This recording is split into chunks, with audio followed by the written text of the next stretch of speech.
Magandang araw sa inyo mga sir. Kumusta kayo? Maraming salamat nga pala sa pagdalaw niyo sa aking channel.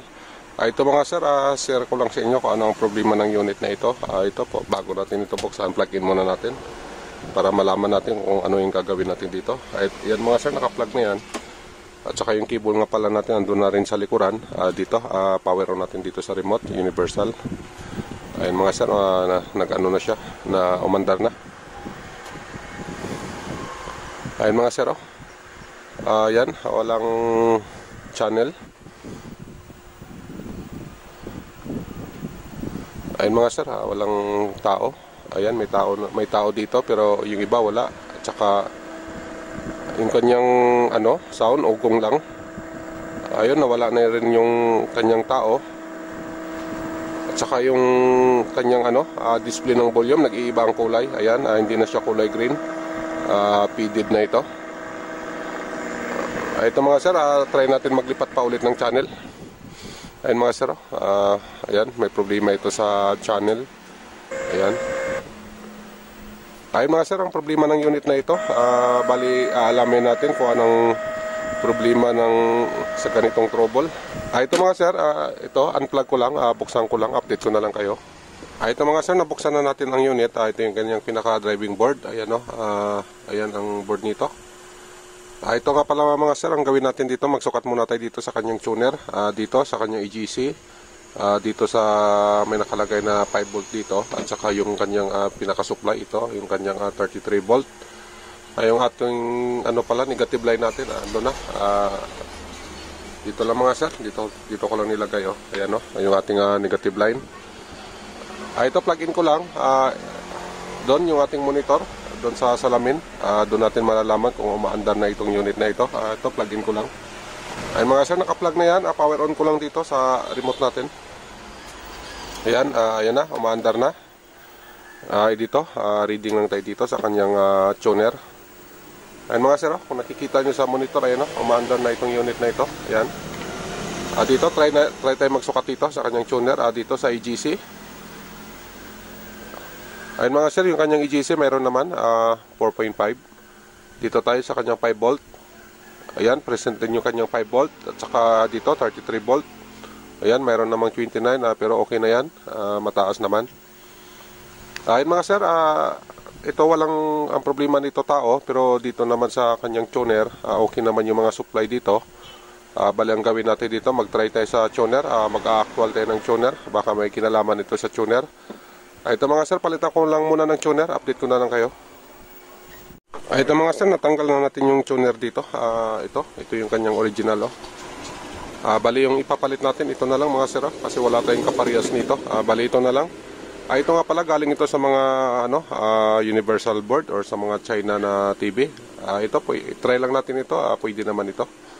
Kasi ito, wala tayong ganito. Ito na lang ikakabit ko.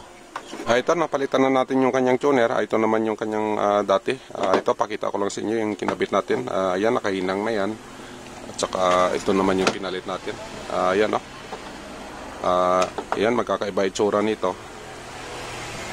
Ayan mga sir, magkakaiba. Pero ito, subukan natin kasi ito, pwede naman ito gawin natin dito, lagyan natin ng cable or signal para malaman natin kung may pagbabago sa kanyang trouble.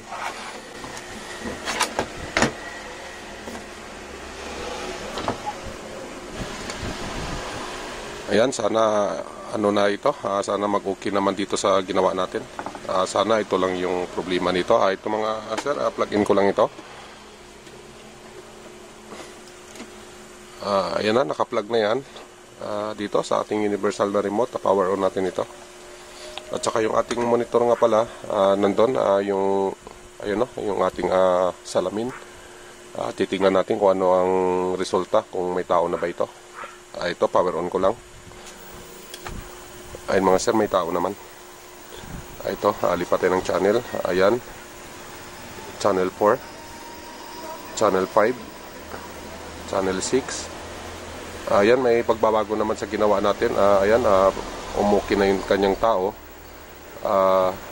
Yung sound nga pala natin, di pa natin nailagay. Dito pa rin, kasi ito, testing pa lang naman ito kung okay na ba yung pinalit natin na tuner, kung sa tuner ba talaga problema. So ayan ang kanyang resulta, umokay naman.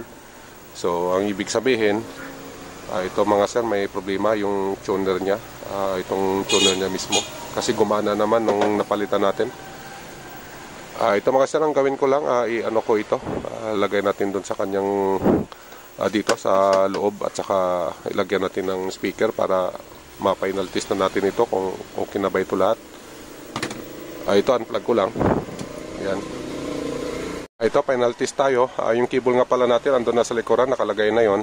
At saka yung sound natin nakalagay na rin. Ito, plugin ko na lang. Ayan, naka-plug na yan dito. Power on natin sa remote. Ayan mga sir, nag-on na siya. Ayan, may tao na. Ito, try natin maglipat ng channel.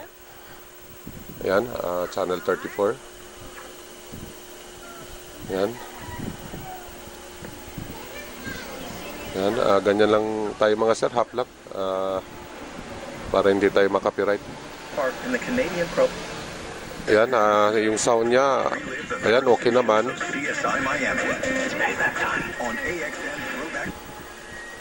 Ito mga sir, okay na ito. Nagawa din natin ang unit.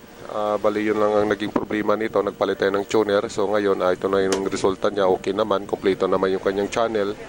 Tsaka okay din naman yung kanyang sound.